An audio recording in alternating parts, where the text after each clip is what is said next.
Welcome back. Now I'm going to just switch quickly back to the mission screen. So we killed 6 aliens, good job. And it was basically a aliens abductions. The first mission is always an alien abduction. That's one type of encounters you're going to, one type of tactical games you're going to play. So now we proceed to the actual strategic part of the game.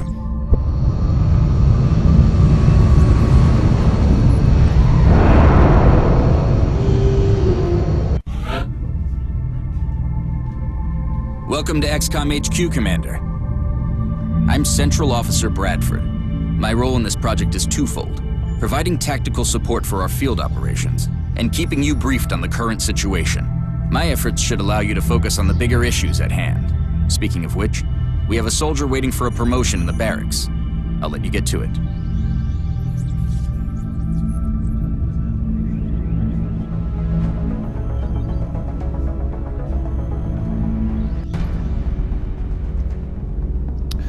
So now that we completed the game, some of our soldiers are promoted. Promotions in this game work like experience. When you reach a certain experience point level, you get a promotion.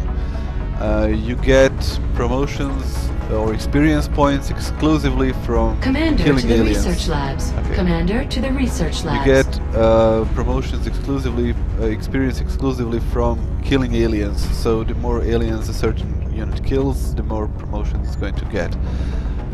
So there is no, unfortunately, I don't think there is any experience to be gained from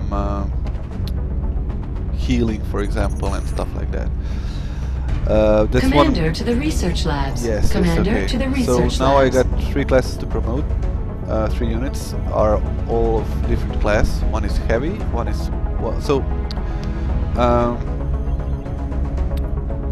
your units start as rookies and they have no class at all. And once they get their first promotion, they get assigned a class.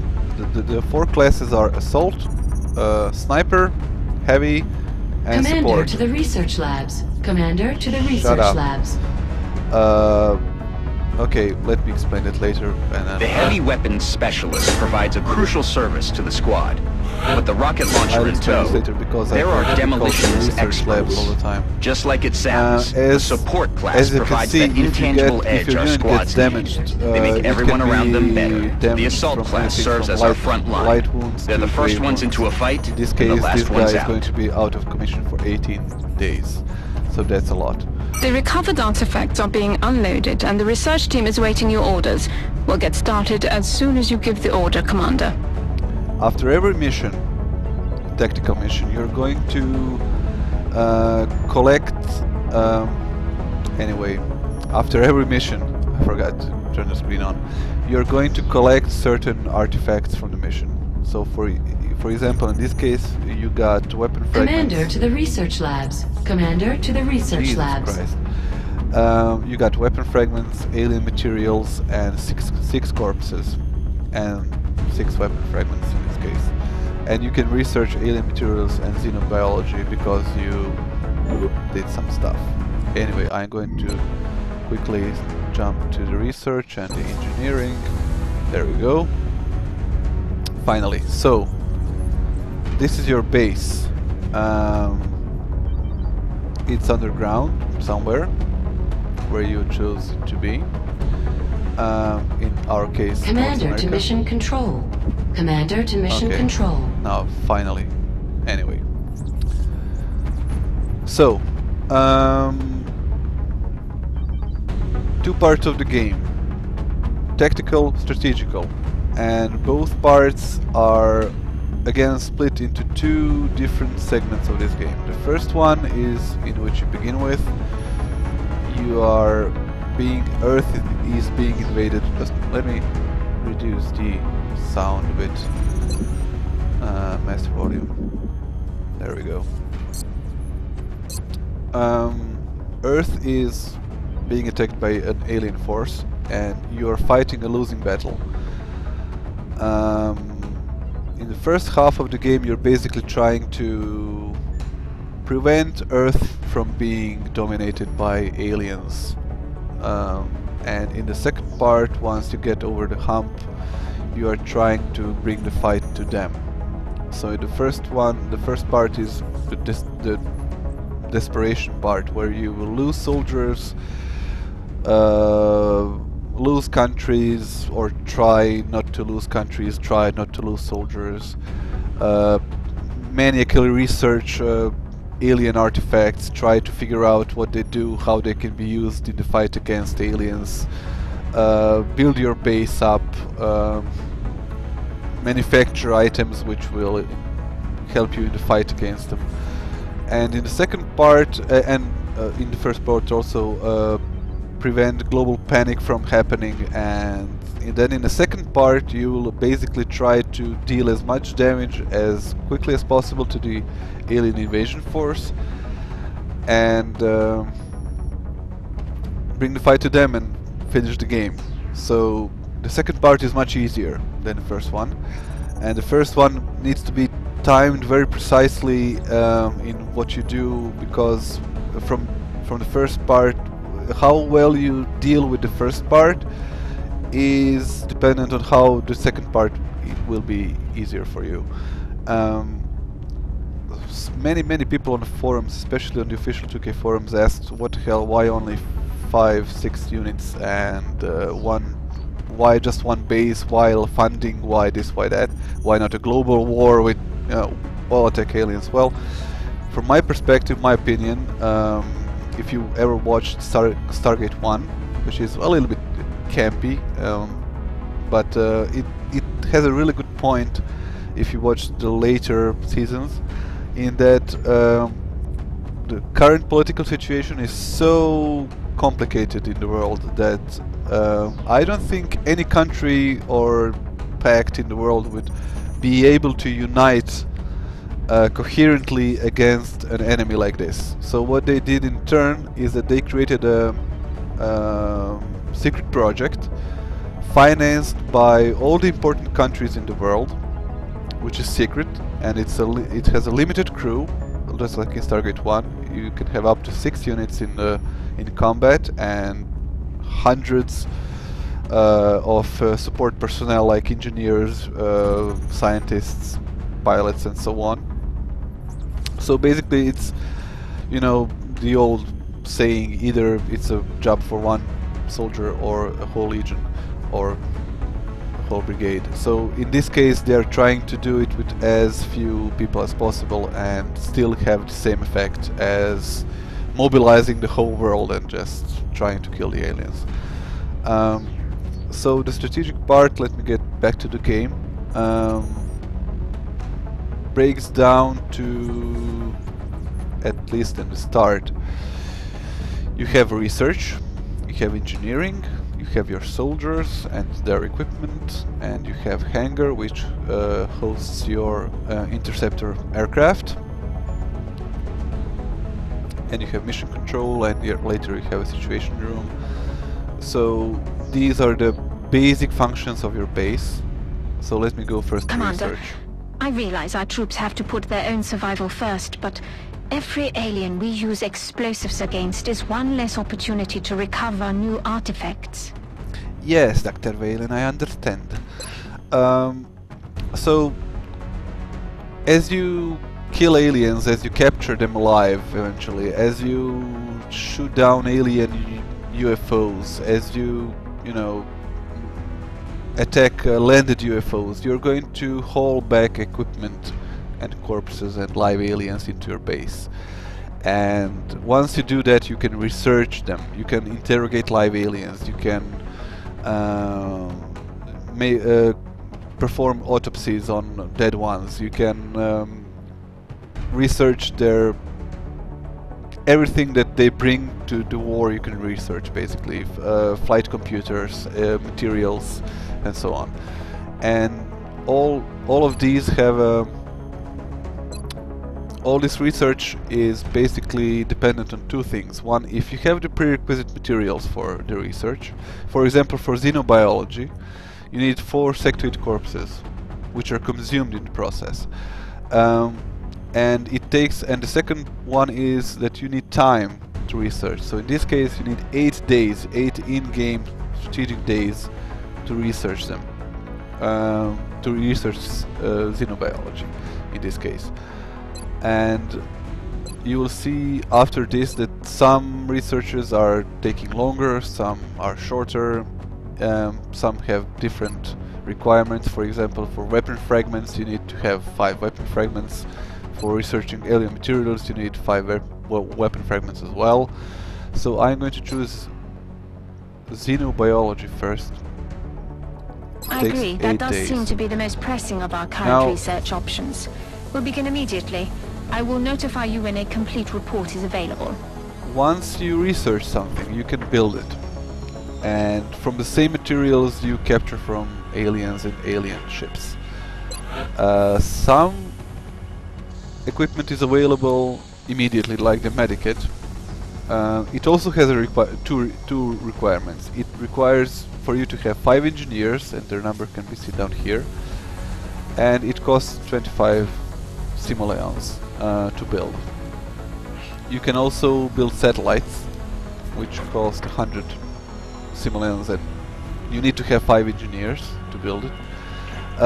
Later game you will need like 50 engineers for something, and it will cost like 250 simoleons and so on. So stuff gets expensive, and it also very often requires alien materials to be built, most of the time. So these manufactured items, these items here with a pistol icon, and later here with the armor icon, these go to your soldiers, and these ones here go to your craft. So that's that. The other thing you can build... We've still got some room to grow up here, but if we really want to expand our facilities, we're going to have to start excavating beneath the base. Unfortunately, the deeper we go, the more it's going to cost. Yes, so this upper half of your base are your basic facilities. So for example, you have barracks here, medical bay here, I don't know, central computers, blah blah blah, manufacturing and so on. But below the base you can build down. You can build you can dig deeper, as he said, and build additional facilities down there. So you already have one building, which is a satellite uplink, and you can build more if you excavate.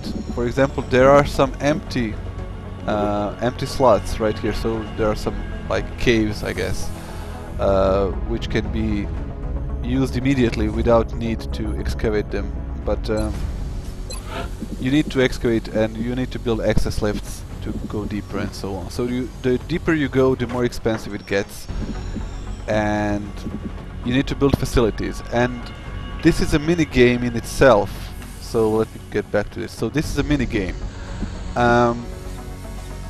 You need to have satellite uplinks for launching satellites. You need workshops to get more engineers. You need research labs to get more scientists. You need some additional single buildings like the foundry or the officers training school, which occupy a single slot. You need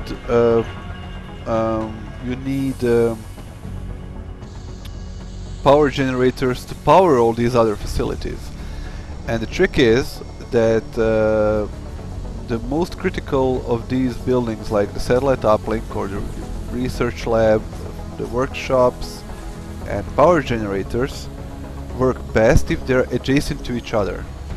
So for example, if I build a satellite uplink here, it will boost my satellite uplinks, and if I build 4 in a square like this, that will be the best benefit. So I will get the most out of my satellite uplinks. And the same goes for workshops and power generators. So if I am able to build 4 like here, that's going to give me a big boost in their efficiency. So that means that you need to split your base, your excavation, into two segments: left of the access lift and right of the access lift. For example, if the access link is here, if the satellite uplink is here, it's not efficient to build a research lab here, because I'm going to mess up my wish that I have 4 satellite uplinks in a box. I will need to excavate here so that I can, you know, build it here, in this area. So that's what I'm going to do. I'm going to excavate here. It takes 5 days to excavate, and then I'm going to, after those 5 days pass, I'm going to build a workshop there. So that's my priority number 1 now. Barracks, you can view soldiers here.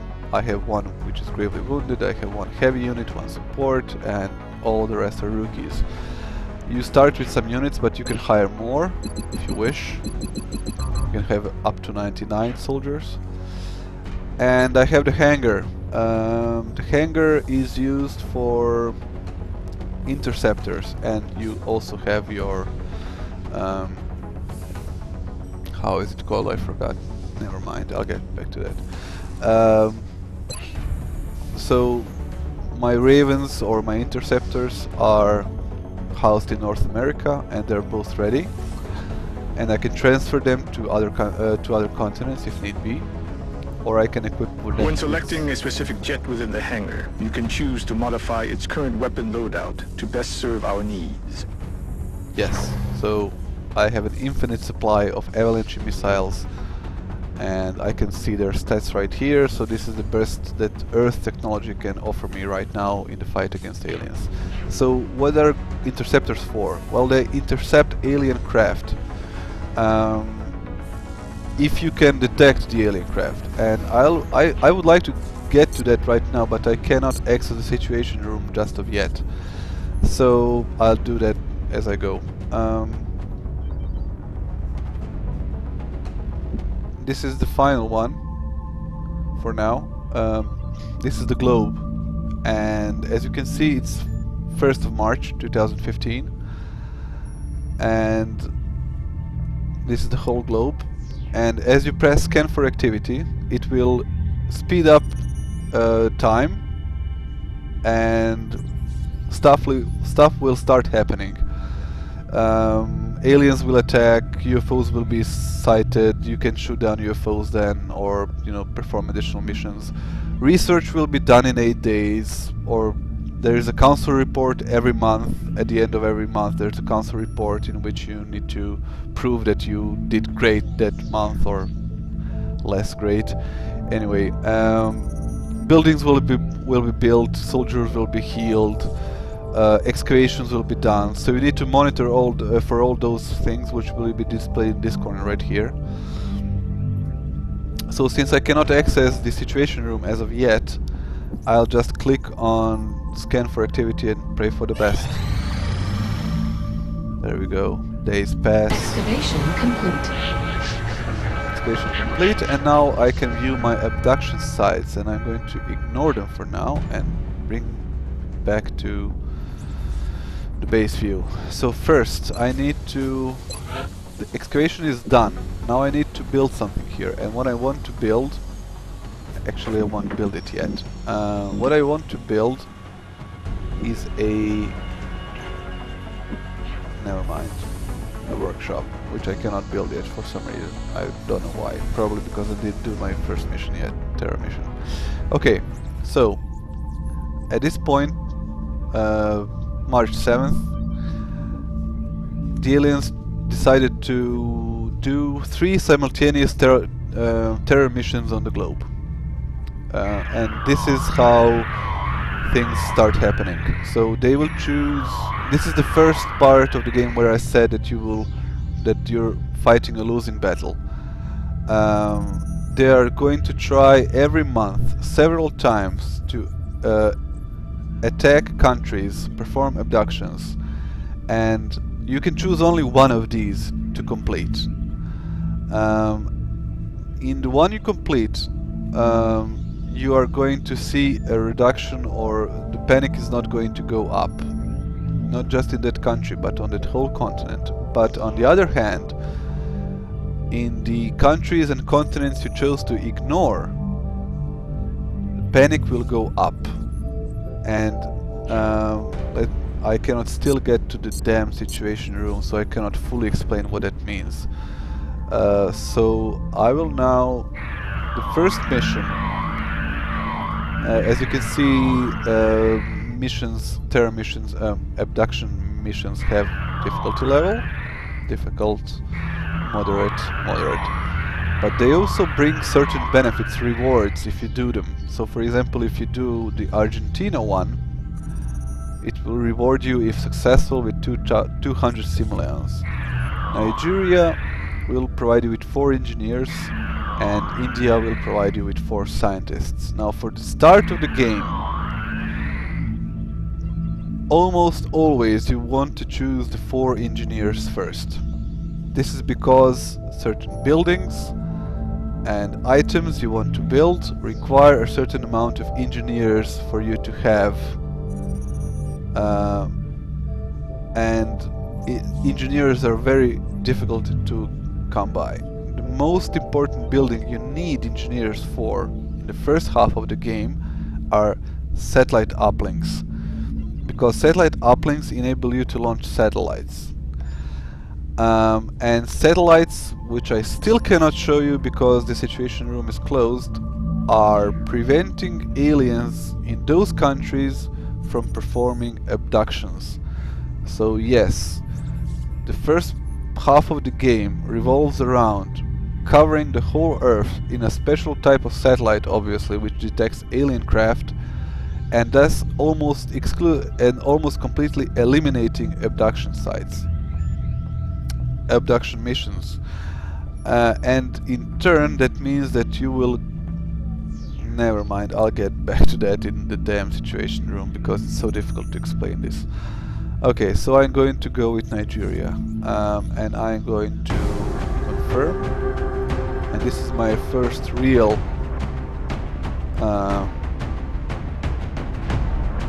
mission in a sense that I can choose my soldiers, their equipment and so on. So I can have only 4 soldiers for now, and I can edit them, like their loadout. I can customize their looks and their names. I can dismiss soldiers, and I can see their abilities. And I'm going to get back to that in the next part.